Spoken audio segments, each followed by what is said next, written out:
So the Democratic Party, particularly those in Congress, have been up to something, and I don't think you like, or you're gonna like, what they've been up to. There was a bill that was proposed to denounce the horrors of socialism. This bill was presented by a Republican member of Congress, and yet, for some reason, there are some Democrats who supported this bill. Let's go ahead and get into it. Now, this is coming from Insider. 86 House Democrats voted against a GOP proposed resolution denouncing the horrors of socialism. You can't make this up, you guys. This is what they're spending their time doing. The House passed a resolution on Thursday denouncing the horrors of socialism. The resolution, a largely symbolic gesture, was met with eye rolls from many in the Democratic Party. The socialism resolution is useless. It does nothing. It does not matter, said one top Democrat. We'll see about that. Let's get into it. Most Democrats joined every House Republican in voting for it. So remember, voting for it, that actually means they support denouncing socialism. The resolution was sponsored by Cuban-American Republican Rep. Maria Elvira Salazar of Florida.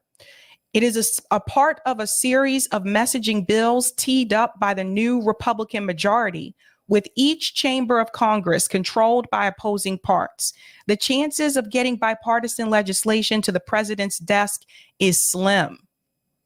The 3-page bill lists a number of facts, including death tolls from the historic events such as the Great Leap Forward in China, before declaring that the U.S. is founded on the belief in the sanctity of the individual, to which the collectivist system of socialism in all its forms is fundamentally and necessarily opposed. Let's highlight this point. This is the piece here that I want us to pay close attention to. I want you to see what they're saying. Socialism in all of its forms is fundamentally and necessarily opposed. What does that mean for some of these democratic socialist policies? What does that mean for something like Medicare for all? What does that mean for something like universal pre-K or free public universities? Socialism in all of its forms, it says. I think this is the question we need to be asking. What is this going to mean in the future? Let's go on. The bill, largely designed to split the Democratic caucus, was met with a variety of responses from Democrats ahead of the vote. New Dems strongly reject socialism, period, said the leadership of the moderate New Democrat coalition in a statement on Wednesday that called on House Republicans to set aside political games. Democratic Representative Jim McGovern, oh, Betsy, if you're still in the chat, here we go.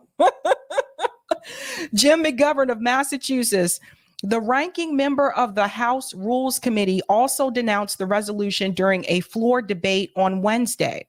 The socialism resolution is useless. It does nothing. It does not matter. Are we talking about public schools? Are we talking about roads? Are we talking about Social Security? I mean, give me a break. In a brief interview with Insider at the Capitol on Wednesday, Salazar defended the merits of the resolution. I think it's the best resolution that has ever been presented before the United States Congress. Our youth are being penetrated by this ideology through media and academia. What does this mean for people who are educators at these universities now? What does this mean for someone like a Professor Richard Wolff? Someone like a Michael Hudson? What does this mean for these people? What does it mean for people in media who have this ideology. What does it mean? Are they going to come after professors who are teaching about socialism? Are they going to come after, they already do in some ways, come after journalists that are talking about socialism? What does this really mean? Kit, hello. Hello. Now I want to show you the bill. Let's look at it. We're going to do a roll call. So it's H Con Res 9. Roll call. 328 voted yes, 86 voted no, 14 voted present, and then there were 6 that did not vote. But there is someone who is a part of the Progressive Caucus, who is endorsed by DSA, who voted in support on denouncing socialism. Let's take a look at who that is. We're just going to go ahead and go right to, because I already know who it is. So we're just going to jump ahead. Whee! So many people. Mr. Ro Khanna himself, right here. He voted for it. Mr. Ro Khanna, who is endorsed by Silicon Valley DSA, voted for it. He voted along with the Republicans. Again, this was a Republican bill. Now, you're supposed to be endorsed by DSA. You support the Medicare for All bill, which some would consider that to be socialism. They would say that's a form of socialism because it's something given to everybody. But you voted along with Republicans, and there's some other Democrats too, but he's supposed to be part of the Progressive Caucus. He says that he's more progressive. He's more to the left. He says that he supports Medicare for All bill. He's the one that's always on everyone's shows, doing all of these interviews every time you turn around. And he voted in support of it. This is why I tell you guys, it's important you go back to their record. You look at their record and see how they're voting. That tells you who they are. So essentially, this is Ro Khanna turning his back on DSA. This makes no sense to me. That includes, when you say to denounce the horrors of socialism, denounce socialism, that includes DSA. That includes Democratic Socialists of America. Now, this is what, like the 4th time in the past couple of months, we have seen congressmen that are endorsed by DSA or DSA members go against the principles of the organization. And DSA has yet to kick those members out. So at this point, you have to start asking, and if any of you watching, if you're a part of DSA, you need to bring this up in your chapter meeting. You need to bring this up with your local chapters, because some of these people need to be removed from the rolls. Whether it's Ro Khanna, whether it's AOC, if they are not going along with the Democratic Socialists of America principles, they don't need to be a part of the organization. And the organization needs to stop endorsing them. They are giving young people a false perception. They are convincing young people that they are socialists, and they are not. In other words, they are watering down the word socialism. They are watering down what it means to actually be a socialist.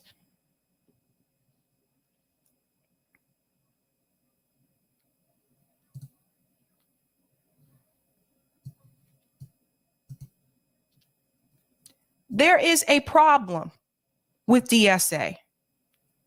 There's a problem. World Socialists they've been on it in reference to DSA. See, World Socialists said DSA crisis intensifies as Democratic Party establishment discusses giving AOC House leadership position. This article was written January 29th of this year. Listen to this. The political essence of the developing crisis within the Democratic Socialists of America is coming into sharper focus. It is a crisis within the Democratic Party and the political establishment as a whole, which further exposes the DSA role as a cog in the reactionary dynamic of the capitalist two-party system. Pressure within the DSA has been building up for some time, but it broke out in the open earlier this month when several members of the DSA National Political Committee walked out of the committee's meeting to delay the NPC majority decision to hire a Democratic Party staffer as the organization's electoral director. The real issues involved, however, are far more profound than the question of staff. The division in the leadership reflects growing concerns over the fact that the DSA is too exposed by its congressional representatives' votes to fund and escalate war against Russia and to illegalize a potential strike by 120,000 railroad workers in the U.S. The DSA lost over 10,000 members in the last year as it has been increasingly exposed as nothing more than a faction of the Democratic Party.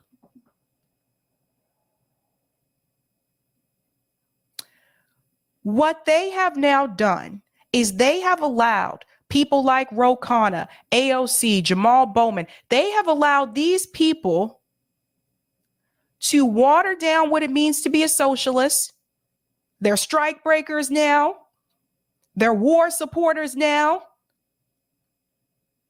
And it gives the idea to other people, especially younger people that look up to them, it gives them the idea that this is what it means to be a socialist.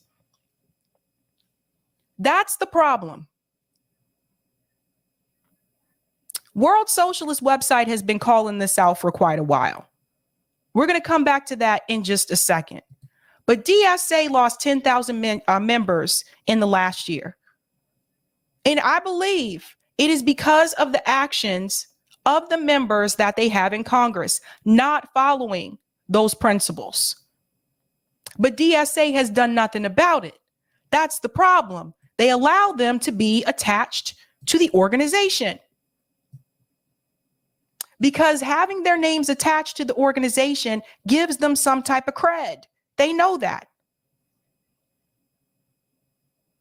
Now, we need to have a serious discussion here about what it really means to be a democratic socialist, which actually in turn, social democracy is really what Bernie Sanders is referring to when he points to countries like Norway. It's actually social democracy.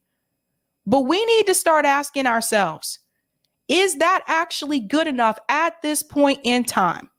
At this point in time, when we have high inflation or price gouging, whatever you want to call it today, at this point in time, when people are losing their jobs, thousands of workers being laid off, at this point in time, when we can't even get a $15 minimum wage on a federal level, we need to start asking ourselves, is that good enough? And I don't think it is. And you can call me a crazy lefty, but here's someone who's going to explain to you that it's not good enough, even when you compare it to those other countries. Now, this is from Second Thought. I don't know if you guys have seen him before. He has some pretty good videos. The name of this video is Why Social Democracy Isn't Good Enough. Check this out. The most basic objection that we socialists have with social democracy is that it's still capitalism. That may be obvious, but just to remind you, capitalism is an absurd economic system where Bingo! Say it again, Second Thought. Let's go back just a little bit. Say it again. Have with social democracy is that it's still capitalism. That may be obvious, but just to remind you, capitalism is an absurd economic system, where a tiny unelected minority of people get the vast majority of people to work for them so that they can get wealthier. Due to the inherent nature of capitalism, a few people own an ever-shrinking number of companies, and everyone else fights over the crumbs that fall off the table. Even in social democracies, the vast majority of people don't elect their boss. They don't have a say in the decisions that affect whether they have a job or not, and their work makes that unelected, unaccountable guy richer. The biggest thing to take away from this is that even with social democracy, it is still capitalism. Eric says capitalism is for chumps. That's a big part of the problem, right? In the social democracy, you still have these conditions where you have the heads of companies like Disney, WB, Google, Amazon. They are still profiting off of the exploitation of their workers. They still profit. What does that mean? It means the workers still don't own the means of production. That's a big part of the problem. So like a DSA, that's not good enough anymore. You're still dealing with capitalism. Social democracy, that's not good enough anymore. You're still dealing with capitalism. Somebody is still at the bottom and is still being exploited. What you have with an organization like DSA was that you had people get together and say, let's make this organization for people who believe in social democracy. And it was a Bernie Sanders run that increased their numbers in that organization. They shot through the roof when Bernie Sanders announced that he was running the first time, the second time, and with the squad members as well, right? They funneled all these people into this organization, convincing them that they are socialists per se. They are not. And we need to make that very clear. It is not. Telling them to vote for Democratic Socialist candidates, telling them to elect Democratic Socialist candidates, even on the local level, telling them, go ahead, this is the way we're going to do it. This is how we're going to make a change in Congress and hopefully the White House. And over the years, you have watched those candidates that got elected. You've watched like a Khanna, you've watched the AOC, you've watched all of them actually water down their so-called socialist principles so that they can be careerists in DC. So now what you have are a bunch of watered down Democratic socialists in Congress who at the end of the day, when their progressive candidate that is running for president does not win, those same people are going to throw their support behind Joe Biden, who is not a Democratic socialist, who is corporate, who does not want to give you Medicare for all, who does not want to give you universal pre-K, who didn't want to cancel all of student loan debt. So you are still being funneled back into the same predatory system. And your own people are doing it to you. Let's go on. For an ideology with democracy in the name, social democracy notably fails to provide democracy in the place where you spend most of your waking hours. High unionization and tripartite negotiations between the state, capitalists, and labor make that better than under a pure laissez-faire approach, but they still only balance the scales between the one guy at the top of the company and the 99 people who work there. They don't see the people at the bottom, they still don't have any power. Don't actually account for the number of people on each side the way a democracy would. They only make sure that the one guy doesn't go too far and still gets most of the money. And regardless, people in any capitalist society are bound to the profit motive. So the decisions workers make in this marginally better situation, even if they had full democratic agency, still need to produce a profit for their company and their economy. Still need to produce a profit for their company and for the economy. These are things, key words to take away from this clip here. the typical capitalist race to the bottom still applies, as everyone tries to outcompete for higher profit margins. But that's domestically, where workers' exploitation is relatively low and compensated for by a good safety net and universal amenities. That's all basically what you get. You get some universal amenities under capitalism. The workers don't own the means of production. Salaries in social democracies are high and public services are great. The problem with social democracy is that in order for capitalists to make good profits under this arrangement, where they pay their workers slightly better and don't get to hoard as much, somebody somewhere needs to be exploited a lot more. And that's where the global south comes in. You guys see what's happening here? There is still exploitation. And this needs to be said. It may not happen right here in the US. If the whole country was a social democracy, it may not happen here, but it would happen to another country. And most of the time, it's places like the global south that are hit with that. For social democracies to provide their citizens their high standard of living and capitalists their profits, the global poor need to be taken advantage of. Let's talk about H&M for a second. H&M is a Swedish brand known for shirts that say stuff like, "My other car is Bing chilling," and shockingly, other horrible decisions. H&M is of course the second largest fashion retailer in the world, with profits in the billions of dollars. And to achieve that status, the company relies on the cheapest labor it can find. Its wealth is built on the extremely polluting fast fashion model, which is the clothing world's version of planned obsolescence.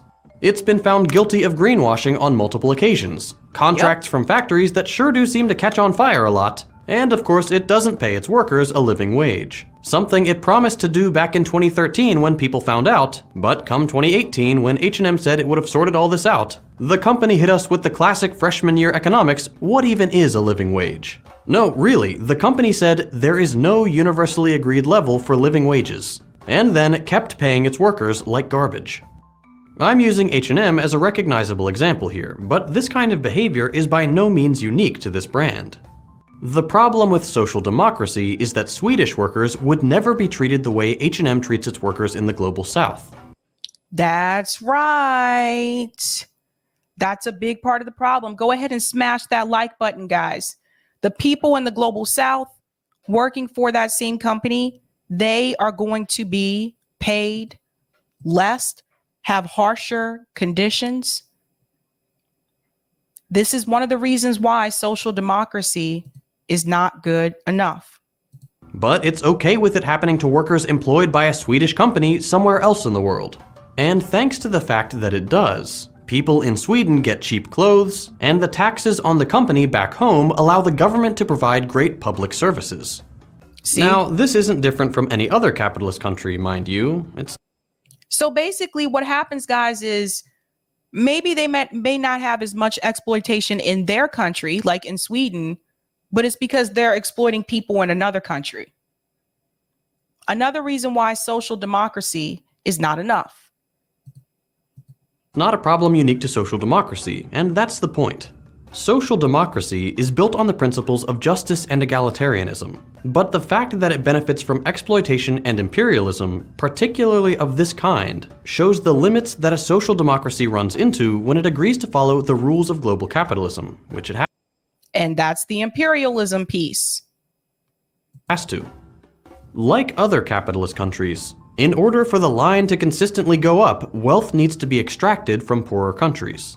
If you want to learn more about that, I did a whole video on it a while back, and the Marxist Project also has a really great summary of the different ways capitalist imperialism works. Yes, that's another, guys, follow that channel on YouTube called the Marxist Project. They really do break a lot of this down. I've seen some of their videos. But this imperialism, how many of us say that we're anti-imperialists? How many of us say that? Well, technically, what he's telling you is you can't really be anti-imperialist if you're a democratic socialist. If you support social democracy, because they're still exploiting other countries or taking resources from other countries so that people in their country can benefit and have those universal programs. This is a wake-up call to some people. But I think, those of us at RBN, we've been saying this for a while, that this is not enough. It's still operating under a capitalist system. So it's like, I don't know, democratic socialism. It's like you're picking up the bowling ball and you're throwing it down the alley, but you're not hitting no pins. It's only getting halfway there. You want to knock down the pins. If you're going to knock down the pins, you have to go full socialism. You can't go halfway because you're still under capitalism, boo. You're still under it. But let's shift the focus back to the domestic situation.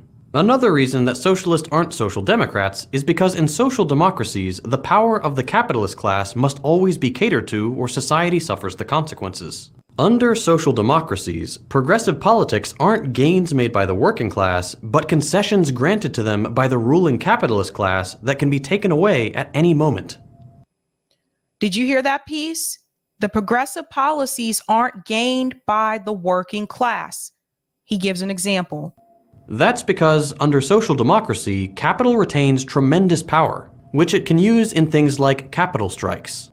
A capital strike, like a labor strike, happens when capital refuses to work. Except capitalists don't actually work, so really a capital strike is when capitalists refuse to invest, sitting on their hands and piles of cash, and or deciding to move their capital to another country in what's called capital flight. Because social democratic societies protect the sanctity of private capital like all capitalist societies do, meaning that they are very apprehensive of expropriating capital even in times of crisis where literally one person can screw over hundreds of others, social democracies are incredibly vulnerable to backpedaling. When capitalists get a whiff of progressive social policies that could hurt their bottom line, like an upcoming set of nationalizations, minimum wage increases, a shortening of the work week, more holidays, public health care, or anything else that makes life better for everyone but makes big companies less money, capital just sits it out and sends the economy into a tailspin. Exactly. Didn't we see that happen during the pandemic? Let's go on. Suffice it to say that governments would prefer to avoid this situation. So progressive legislation is curtailed before it's even started. And in the cases where social democratic states take the gamble and capitalists respond with a strike, social democratic governments find themselves unable to take control of the production process themselves and are forced to appease capitalists by screwing over workers and imposing austerity politics. Don't you see that happening right now? Isn't that similar to what just happened with the railroad workers? Here we go.